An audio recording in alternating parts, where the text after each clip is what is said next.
streets don't love you back. Stay tuned every Wednesday at 11:30 p.m.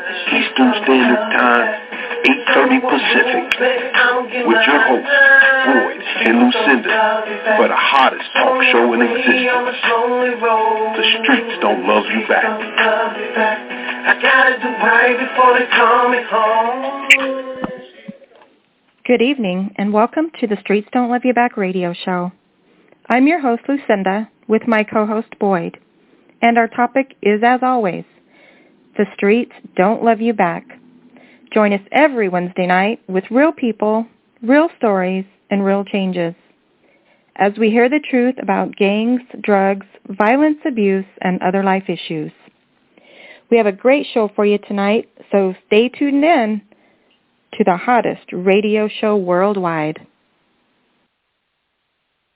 Hey, ladies and gentlemen, and like my wife said, welcome to the hottest radio show worldwide. The streets definitely don't love you back.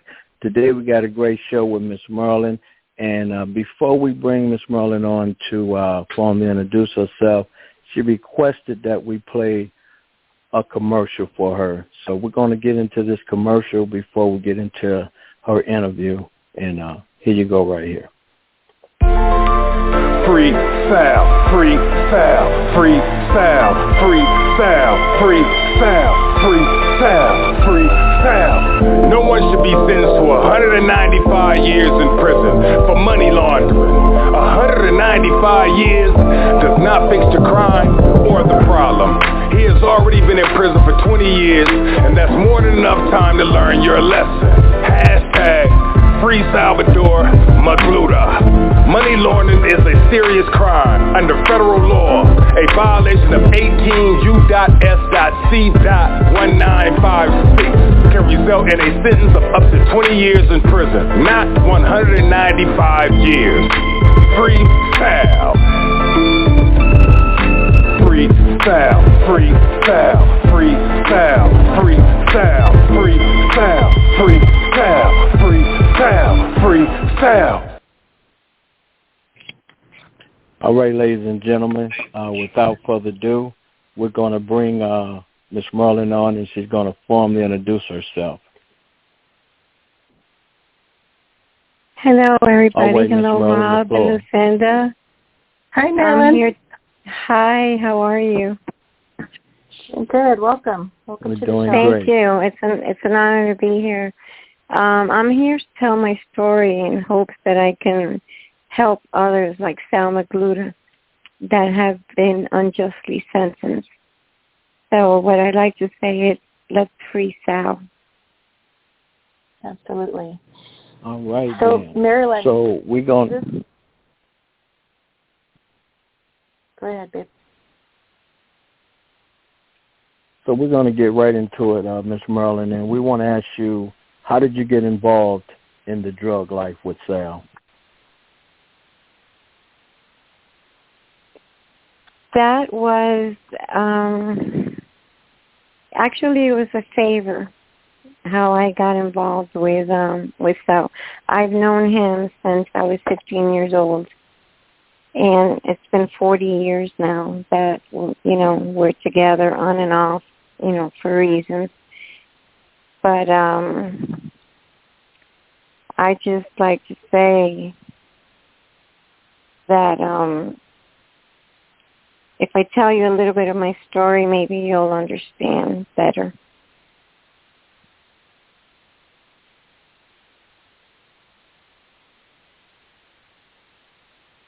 Okay, go ahead, Miss Merlin, and tell a little bit to the people. You have the floor.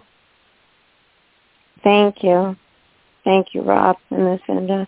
I was born from Cuban parents. They came in to the United States, actually in New York City, in 1953. So I was born and raised in Manhattan.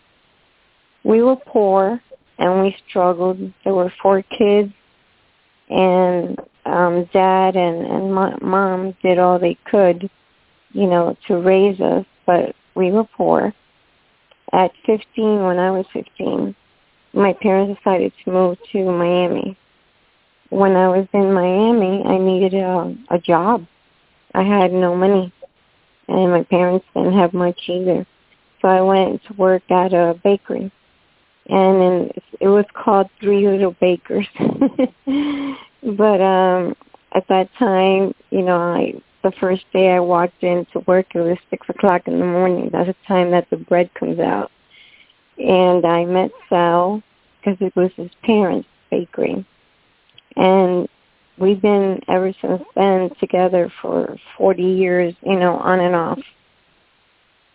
On and off, I say, because, he was like my first everything, my first boyfriend, my first everything.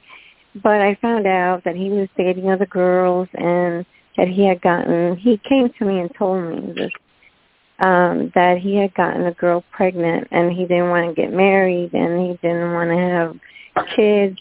And I told him, do the right thing, marry her and have your baby, but I will no longer be in the picture. So we remained in touch, on and off. He would follow me to like the clubs and parties of the time, just to talk and because he trusted me. I got married and divorced and had my son all in 9 months. And that took up, a couple of years of my life without seeing Sal. And in 1981, 98 or 82, Sal called me. And he said, do you remember the car you used to drive? And I said, yeah, the Dodge Challenger. It was blue. And Sal said, well, I'm going to pick you up. And I said, okay. And he says, watch to see what car I'm coming in, because it's not the Challenger. And I was living in a one room. The bathroom, kitchen, everything was in one room. And in that one room, I had the crib for my baby. And Sal picked me up, and we went to a fancy club, and they treated us like royalty. And that's when he said, he sat me down, and he said, I'm selling cocaine. So we talked about it. And I told him, okay, you've made like so many millions by now. I said, why don't you just get out before you're ahead, while you're ahead. And he said, I can't do that because too many people depend on me, which I don't know if that was true or an excuse just to stay in the business. So we dated on and off again, and I left Miami in 1984 to live in New York City with my son. And I had a job as a dental assistant, and I was doing well at the time. And then at that time, I got a call from my mom, and she said, I have a deaf little brother, and he was in trouble. So I went back to Miami with my son. This was 1986 now. And my little brother committed a double homicide. And we didn't have any money to get an attorney. But Mom had a friend that was a real estate attorney, which is not criminal, and we hired him. Of course, things didn't go well because he had no knowledge of criminal. So after a month of my little brother being in jail, he asked me, to please, call Sal and tell Sal to get him out. And then he wrote down on a piece of paper, since he's deaf, he can't speak, he wrote down, if you don't call Sal, I'm going to kill myself. So I took that to heart. And what I did was I went to Sal's mother's house, and I asked her if she could get a contact with him, so I could speak to him. And she took down my number, and that same night, he called, and he said, what's wrong? And I told him, and he said, hang up. I'm going to get an attorney to call you in like 5 minutes. Well, 5 minutes went by, and he called right away. So I explained the situation to him, and Sal hired like maybe 5, 6 attorneys to get my brother, not necessarily out of jail, but away from the death penalty, because that's what he was facing. And now, fast forward, me and Sal are, together again, on and off, but mostly on at that time. And in 1991, Sal gets arrested. And he called me a week after his arrest, and he asked me if I would sign some papers saying that I was a paralegal so that I could go into the jail in and out and bring him out. They had him in the hole in Shoe. They had him in the hole, him, Willy, and Benny. And I said, okay, I'll do it. But when I said that, I realized that I was going to owe him forever because he did me a favor, and now I'm going to do him a favor, a payback is what I call it. And I couldn't say no. I was a teacher at the time, and I left teaching, and I signed the paralegal papers, and I was in the jail from 9 in the morning till 9 o'clock at night, so that they could be in the visiting room and not inside the cell. So we ate out of those peanuts in the machine that they have in the visiting room, and we would spend all day there. Then one day, Sal asked me, he says, can you keep a ledger book for me? And I said, well, what do you need? He says, well, get some ledger paper, and I want you to write down the different charities and churches and ministers that he had been sending money to. And he said he didn't want them to know that he was in jail because they might refuse the money. So I got the ledger book, and I wrote down all the names of all the ministers and all else, but then ledger book kept growing, to paying off guards, paying off lawyers, paying off witnesses, anybody who could be paid for. I would start delivering the money for him and noting it in the ledger book. Now, what I did to protect myself was I coded the ledger book so that nobody could understand it but me, not even Sal. And I had that ledger book. It was a lot of people in there, let's just say. And I kept telling Sal to leave the business way before. I told him, you're going to give up your freedom. You're going to get killed. You're going to kill yourself. All for what? For what? For trading in your freedom to a 6x6 cell, where they tell you when to bathe, when to eat, when to exercise, when to the library, when to the phone, etc. And I knew Sal couldn't handle that type of life. I always said he was a free bird. And I told him, again, through the years, get out of the business. It's not worth it. Because when they find you, they own you.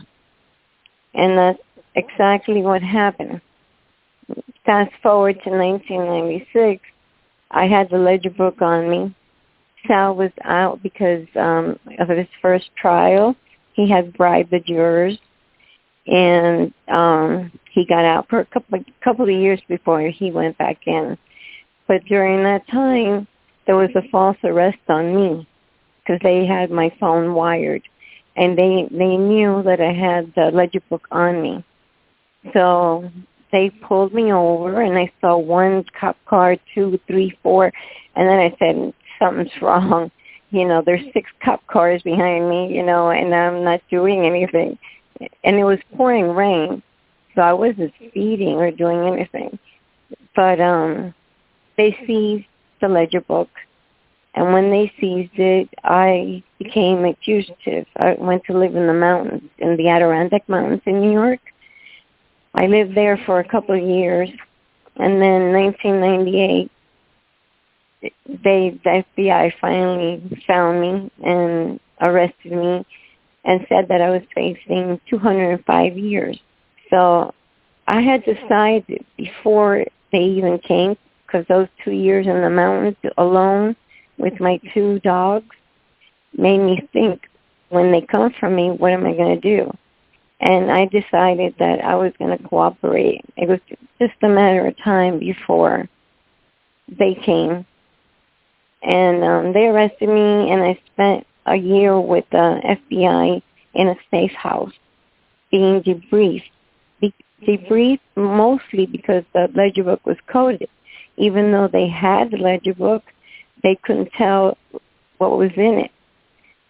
So after being debriefed, all that time and testifying, I went into witness protection program for 5 years, which was not fun. You have no friends, no family. You're moving all around the United States. You have different IDs, different names, different everything. And it was hard. It was really difficult. But I had to do it because my mom, my dad, and my son, which is the world to me, they were being charged with money laundering. And they had come from Cuba, and they had jobs that were illegal. They never did like a bad thing in their life, and I was not going to let my mom, my dad, and my son go to jail for something I had done. So after testifying, I was sentenced to 3 years probation. Now, what some of us don't realize is that your actions not only affect you. If they only affected you, well, oh well. But it affects your family, your mom, your dad, your sisters, brothers, sons, daughters, wives. They all suffer the consequences of your actions. So your choice, which, will hurt them. And to tell you the truth, all you really have is family. The streets don't love you back, but your family will love you back. Something to think about. And I'm going to use Sal as an example here as to what I want to say. Sal had a beautiful family. He was not poor. The family owned a couple of bakeries, and he decided to trade his family in for 12 years of money, drugs, women, fame, glamour. So now he is serving an unjust sentence of 205 years. I think he's at 194 now. He's in Supermax. That's 23 hours in the cell and 1 hour out. He's been there for 10 years. And that's abusive because the prison system is supposed to work to rehabilitate you, not to punish you. And he's been extremely abused. He has dementia. He's losing his teeth. He has ulcers. He has kidney problems and more things that go on and on with his physical, health. So he traded millions in for a 6x6 prison cell. Now, ask yourself, is it worth it? It may be something to think about. And when they say, yeah, those 12 years, it was like everybody thought it was easy money. Easy money is not easy. You have to watch your back. You have to hide from the feds and the rest of the government. You could get killed. You can get your merchandise ripped off. You can go to prison. And then they own you. Or you could commit suicide like Aaron Hernandez, the football player, did. He'd rather die than do time.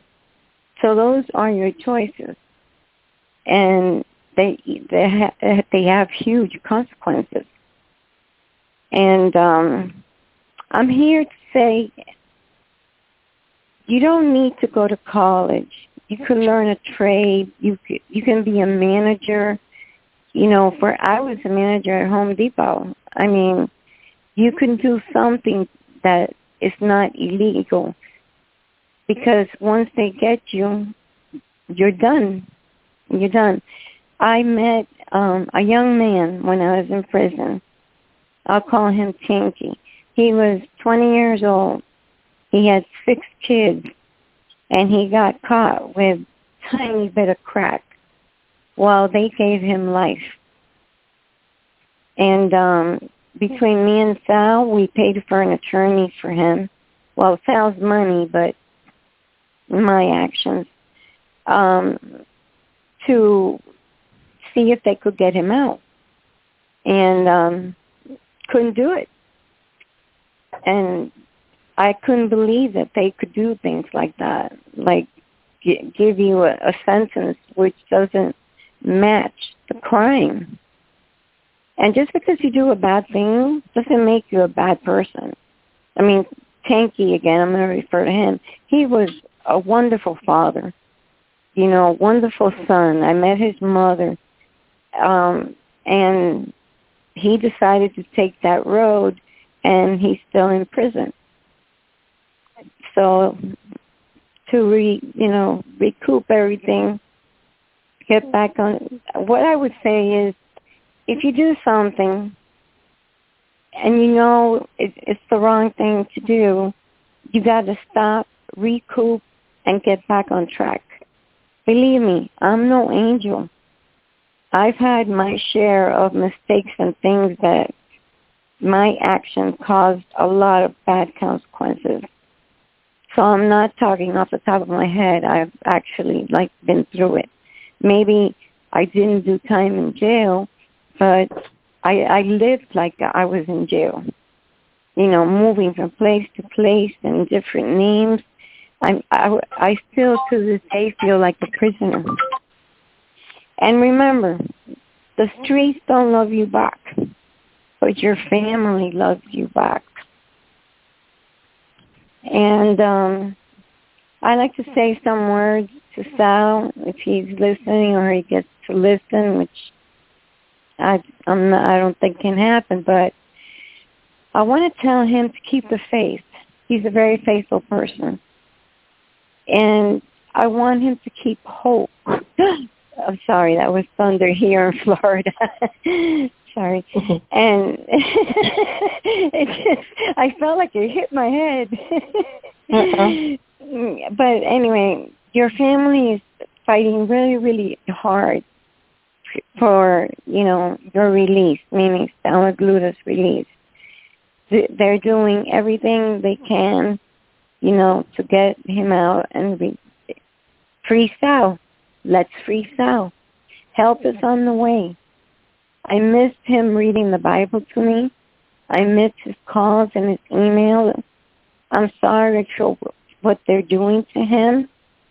And I still love you. And I guess I always will. And let's free Sal. And to wrap it up, I'm here today to educate our youth and adults not to take the path that Sal took. Because Sal and many others, including me, because it's not worth it. In the end, the streets don't love you back. And I'd like to say to Rob and Lucinda that thank you for having me. It's been an honor to share my story in hopes that I can educate and at least advise our youth and adults not to take the path that Sal and many others have taken. And about the streets don't love you back, the work they do is humbling to me and remarkable. So let's free Sal. All right. I just want to kind of go back a little bit to let everybody know exactly who Sal and Willy were. For those of you that don't or haven't seen it yet, you might want to go and watch the Cocaine Cowboys, Kings of Miami. That's where you'll also see Marilyn. Right. It's their story. 2 Cuban teenagers who just wanted more out of life. They had the opportunity from somebody else that they knew to get into this business. And I think you met them before they were even into that life, so you guys were all still teenagers. But they decided to go down that road, and they ended up to be the kingpins of Miami and a lot of other places. Yeah, exactly. So, the kingpins of Miami, but everybody knows, they worked out in New York, in Colombia and California, and they were the kings of Miami at that time. The Griselda Blanco times had passed, where she was just killing people off. Willy and Sal Magluta were not like that. They were nonviolent. What they did was, yes, that they stole cocaine, and yes, they did money laundering, but they were nonviolent, and it was like fresh air, it's just fresh air, not to have Griselda Blanco around killing people. Yeah. What makes me mad is that he money laundered and paid off people to the highest levels in the government. Now, where are those people, and why aren't they behind jail for accepting that money and being part of this? Everybody that I know from way back, either they fled out, did their time and they're home, or they passed away in prison. But everybody in our group, the organization, they already did their time and they're home with their families. But as far as the law enforcement and those kind of people, did they even get in trouble? Did who get in trouble? The law enforcement, the police officers and all the other corrupt people that were involved. Right. They did their time. I have a bunch of attorneys in my ledger book that did time. Okay. There's guards that did time. Everybody, did their time and was released. Now, Sal, they sentenced him for 205 years just for money laundering, really. And that doesn't fit the crime. 205 years, that means you're going to die in jail. Yeah. Same as because the everybody marijuana offenses that people are in there forever for. It's the ridiculous. People are in there. No, there's nobody in there. Everybody's out. I checked with everything. Everybody is out except Sal. Wow. He's the only one that's still in. It was 205. I think he's at 194 now, and they're abusing him because they can. Yeah, and they do. Well, they put him in the toughest prison too. He was, if he wasn't violent, that's for like the most violent offenders in the world, up in Florence, Colorado. Of course, but he was in Indiana before that, and we were talking, and he was emailing me at the same time, and he would call me every day, and it just, it's sad to say this, but he brought in a cell phone into the prison. He had it brought in, and they found the cell phone. And that landed him back in Supermax. So he's been in Supermax now for 10 years, which is unimaginable. And his health is fading. It goes with the territory of being locked up 10 years, not talking to anybody. They say they're throwing out his mail. It's just really abusive what is going on.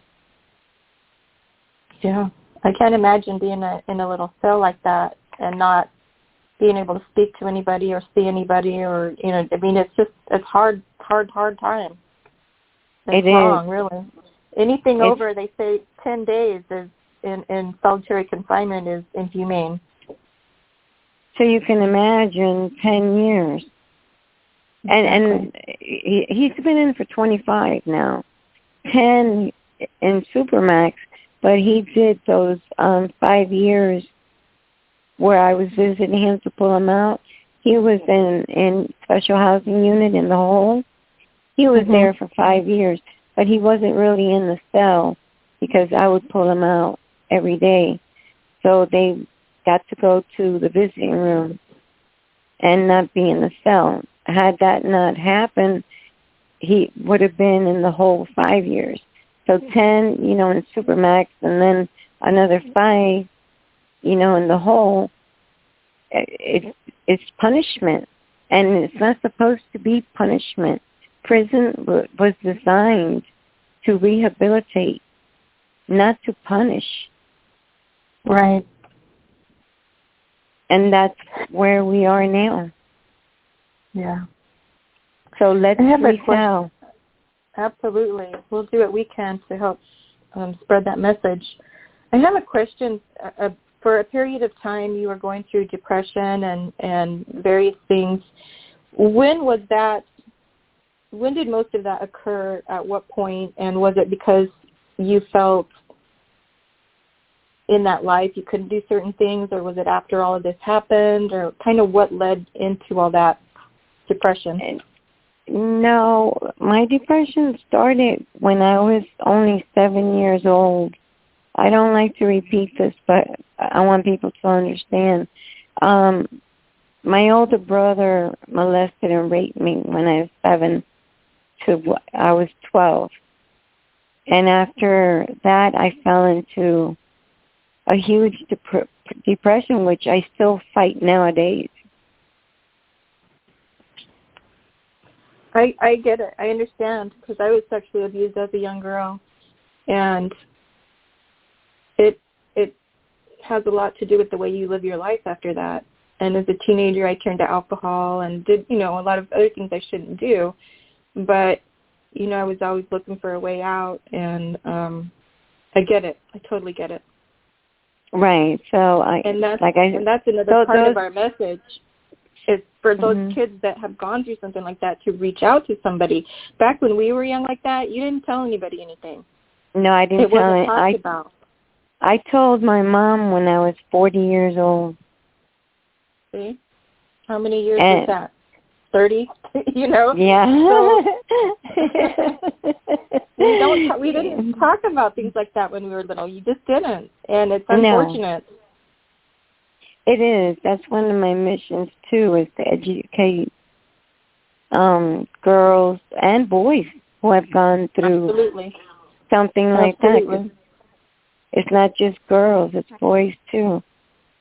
I had a friend who committed suicide recently because he couldn't handle being raped as a child. Right. By a priest, nonetheless. Exactly. Mm-hmm. And he just put the gun. Go ahead. Yeah. I was just going to say that, when these young kids are acting out, there's a lot of other underlying things going on that, the parents just don't talk about or don't ask questions or don't want to know the truth. But when kids are really acting out doing things, there's a reason behind it, whether you want to believe it or not. Right. Yeah, I remember when I first told my mom, and I was like 40 by then, and the first thing she said to me was, never let your dad know, because my dad was like a straight arrow.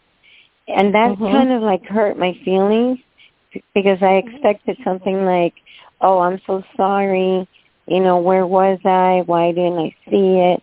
Right. But I didn't get that kind of sympathy. The first thing she said was, don't let Dad ever find out. And that hurt me. It did. Yeah. It hurt. It hurt my feelings. That's a tough one. And did she do it to protect your brother again? Because maybe would your dad have killed him? Would your dad have done something? Or would he have just been so hurt? He would have been hurt. like I said, Dad was a straight arrow. Never smoked, never did any drugs, never drank. The only thing he looked forward to is when I went to Jamaica all the time, I would bring him back some Cuban cigars, and he would so enjoy it. But that's like the worst thing Dad ever did. All Dad did was work and work and work. Yeah. So, Rob, do you have any questions? Yeah, I have one last question for you, Miss Merlin. If you had to do this all over again, what would you have done different? Wow, there's a list. No, really, there is a list. I don't really have an answer for you, because it would be, I should have told my mom when I was 7, or I should have told Sal, no, I don't want to be a paralegal, a wannabe or whatever paralegal. I want to keep teaching. I would have maybe put my little brother in some type of like psychiatric care. There's so many what ifs. But it is what it is, and I dealt with it as it came. It sounds like a winner. And one last question for you right here. Any last words you would like to share with the viewers? Oh, I like to at least they hear what I'm saying. And if I can change one life, that's good enough for me. Of course, it'd be better, if it was a lot of people, but I know the streets too. And they'll say something like, well, no, the money, we were poor. No, think of your actions is what I would say. This action is going to lead to make a list and see where it lands you. And I'm sure that it will land you with your family being the street, and not the streets don't love you back. Because they don't. They don't. They use you and then they throw you out. And they spit you out, I should say. Thank you and Lucinda for doing like the work you do. I think it's just awesome. And I hope you continue to do it. And I hope that I can contribute to your organization, which is, a nonprofit organization. And you offer so much help to those that need it and want it. Knowing that you're out there makes me feel good. We definitely appreciate that, Miss Merlin. And I'm going to go ahead and close out, and we're going to hit that freestyle one more time before we close the show out. And we'll be right back with Miss Merlin to say her very last words. But here we go one more time. We're going to freestyle. Free Sal, free Sal, free Sal, free Sal, free Sal, free Sal, free Sal. No one should be sentenced to 195 years in prison for money laundering. 195 years does not fix the crime or the problem. He has already been in prison for 20 years, and that's more than enough time to learn your lesson. Free Salvador Magluta. Money laundering is a serious crime under federal law, a violation of 18 U.S.C.1956 can result in a sentence of up to 20 years in prison, not 195 years. Free Sal. Free Sal, free Sal, free Sal, free Sal, free Sal, free Sal, free Sal, free Sal. Well said. And Yes. And that's why we do what we do with our prison reform and our Streets Don't Love You Back life skills intervention program. We have our life skills sent into prisons all over the country. And if it's just to educate them a little bit on learning how to make better choices, and most people are coming home, so what can they learn to do better once they get out? We believe in second chances, and people make mistakes, and how can we help different choices once they're home, and then do we have the resources? Because if they come out of jail and they don't have somewhere to go, somewhere to work, somewhere to make money, they're going to turn back to what they do know, which is the wrong things. And so, we just have to keep educating, keep fighting for justice, and then get the resources to the right places, to the people that need to know where do I go to get help once I'm out. So. Well, I know you and Rob are doing your best to accomplish that. Well, we're just like you. If we can help one person, and the reason we do what we do is from our past life and bad choices too. We learn the hard way a lot of things. I think that's how most people learn and change, because they've made mistakes.